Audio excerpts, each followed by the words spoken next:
গরু ছাগলে স্বয়ংসম্পূর্ণ বাংলাদেশে এখন আর কোরবানির বাড়তি চাহিদা মেটাতে প্রয়োজন হয় না আমদানির। একই চিত্র এবারও প্রাণী সম্পদ অধিদপ্তরের তথ্য, যোগান স্বাভাবিক রাখতে চাহিদার চেয়ে ২০ লাখ পশু বেশি প্রস্তুত করেছেন খামারিরা।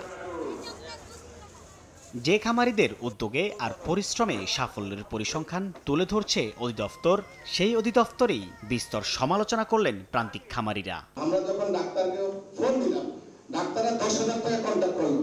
মায়ানমার এবং উখিয়া দিয়ে ওখানে বড় একটা সিন্ডিকেটের মাধ্যমে প্রচুর গরু ঢুকতেছে।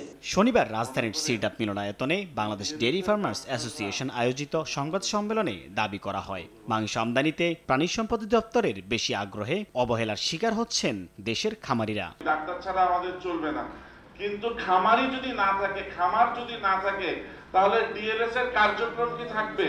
ভেটেরিনারি ক্লিনিকটা আসলে মাঠে আসার পরে আমরা খুবই আশাবাদী ছিলাম যে আমাদের সেবার মান আরো উন্নত হবে।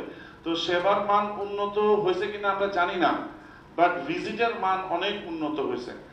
নগদে ৫০০ টাকা বা তার বেশি পেমেন্টে পেতে পারেন ঢাকায় জমিসহ ২০ কোটি টাকার পুরস্কার।